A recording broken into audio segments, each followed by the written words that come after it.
नमस्ते प्रणाम समस्त मिथिलावासी के गोर लागै छी।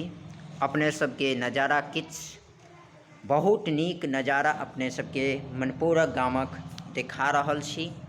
अपने सब मनपोरक गामक दुर्गा मंदिर में अपने सबके बीच उपस्थित छी और अपने सब देखने हेबै मंदिर बहुत सुंदर मंदिर बनल अछि। अपन मिथिला मैथिली में अपन मनपोरक गामक किछु मंदिर एहन सुंदर बनल अछि जे अहाँ सब अंदाज नहीं कऽ रहल छी, अंदाज कऽ कऽ नहीं चरमचूर कऽ सकै छी। अपन मिथिला में एहन सुंदर मंदिर बनल अछि। देखा दै छी, ई अपन देखियो कि मिथिला मैथिली में केहन मंदिर, एहन सुंदर मंदिर कतौ नहीं भेटत। मनपोरक गामक मंदिर अछि।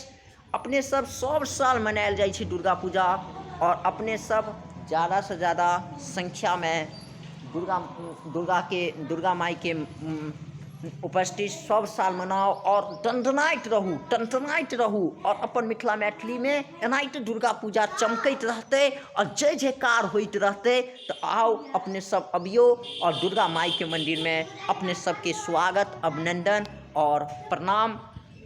और अपन मिथिला मैथिली में मनपोरक गामक के किछु हम अपने सबके एहन सुंदर नज़ारा कतौ नहीं भेटत। तो अपने सब ज़्यादा से ज़्यादा संख्या में आओ और दुर्गा माई के मंदिर सबके नज़ारा अपने सबके देखा रहल छी।